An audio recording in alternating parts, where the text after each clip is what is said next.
Have you ever seen a frog? Imagine not just one, not 10, but thousands. Hopping, croaking, leaping over everything, streets, tables, pillows, even the throne room of a king. It sounds almost funny, until you realize it was a warning, a second chance, a message from God that power doesn't make a person free. Obedience does. Egypt still reeked from the first plague. The river had only just cleared, its fish were gone, and the priest's songs to the Nile fell flat in the air. Farmers tried to start again, carrying buckets of clean water, hoping the worst was over. But Pharaoh's heart was still hard, and so God spoke again. Go to Pharaoh and say, "Let my people go, that they may worship me. If you refuse, I will send frogs across your land." Moses listened. He knew Pharaoh's pride hadn't broken yet. He also knew God keeps his word. Mercy first, warning next, justice last. Every plague began with a chance to listen. Each one was not only power, it was patience. The next morning, as the sun rose over the riverbanks, Aaron walked to the edge of the Nile. He lifted his staff, the same staff that had turned the water red, and struck the surface. At first, only ripples, then bubbles, then a sound, a croak. Then hundreds more. From every pool and pond, frogs leapt into life. Tiny ones, large ones, green, brown, speckled, golden-eyed, thousands of them bursting through the water like a living tide. They hopped across the sand. They jumped into baskets. They tumbled into carts of grain and startled oxen pulling plows. In one house, a baker tried to knead dough, but frogs sprang from the flour. A pot boiled over in a noble's kitchen, and out hopped another frog. Even Pharaoh's golden hall echoed with croaks. Day and night, the sound filled the city. Croak upon croak, wave after wave. The air trembled with it, like 1,000 drums played by tiny hands. Inside the palace, servants fanned themselves and muttered prayers. Frogs clung to pillars. They hid inside sandals. They sat on the steps of Pharaoh's throne. Priests waved incense to chase them away, but nothing worked. "Where is Moses? Bring him to me." Moses entered, calm, dusty from travel, staff in hand. Behind him, a croak echoed through the halls. "Pray to your God to take these creatures away. Then I will let your people go to offer sacrifices." "I will pray. Tell me when I should ask for the frogs to leave."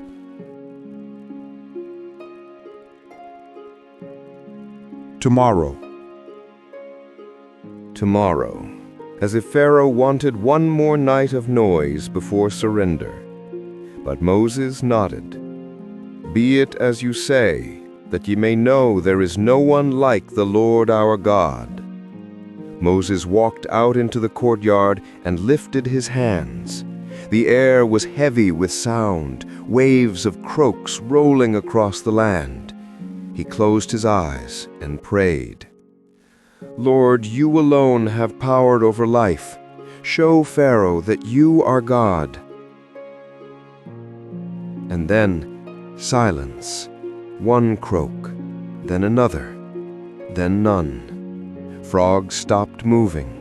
Stillness fell so thick it rang in the ears. Everywhere the ground lay covered in frogs, fields, kitchens, bedrooms, even Pharaoh's steps. The people gathered them in piles. The sun baked the air. The smell rose and lingered. Mercy can still leave reminders, because forgetting too quickly leads back to pride. That evening, a servant approached Pharaoh. "My lord, the frogs are gone. The air is clear." Pharaoh looked out over his garden, fountains flowing again, no croaks, no chaos. Relief feels like victory to a proud heart. Good, let the slaves return to work. He had promised, he had broken it. The same heart that trembled with fear hardened again. Pharaoh thought the end of trouble meant the end of warning, but God was not finished. He was patient, and patience is not weakness. Across Egypt, people cleaned their streets, scrubbed their homes, and burned herbs to hide the smell. Children swept temple steps where frogs had leapt. The priests spoke softly, eyes avoiding the river. Farmers whispered that maybe this God of the Hebrews was stronger than they thought.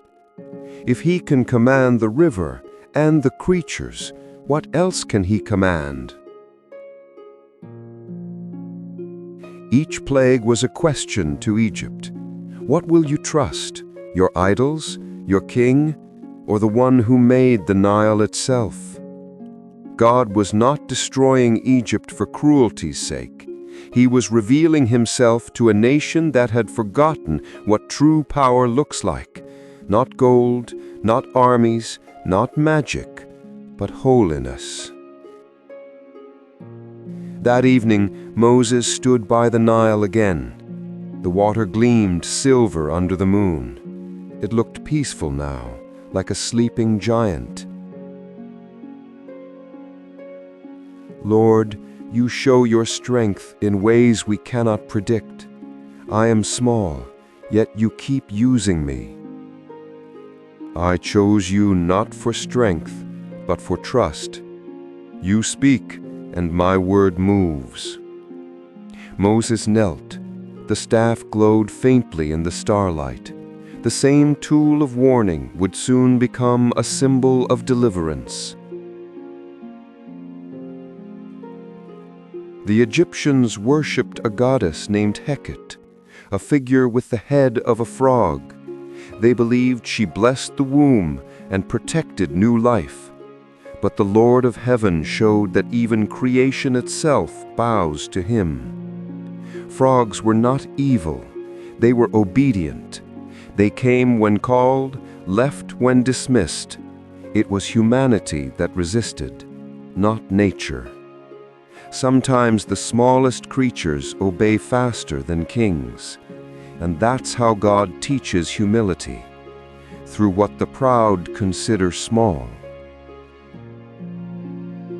In Goshen, Israel's camp was quiet. Families sat around small fires, whispering prayers of awe. Children giggled, retelling how frogs had jumped onto Egyptian chariots. Their laughter was relief, not mockery. Meanwhile, in Pharaoh's court, silence burned like shame. The magicians avoided his eyes. Servants cleaned quietly. The king sat staring at the floor, his reflection broken in a polished bowl. Two hearts, one learning to trust through wonder, one refusing through pride. The second plague had ended, but heaven's message had not. Each sign would now arrive faster, closer, heavier. Pharaoh had asked for tomorrow. Tomorrow had come and gone, and still his heart would not bow. When people delay obedience, their hearts learn delay too. But God still waited.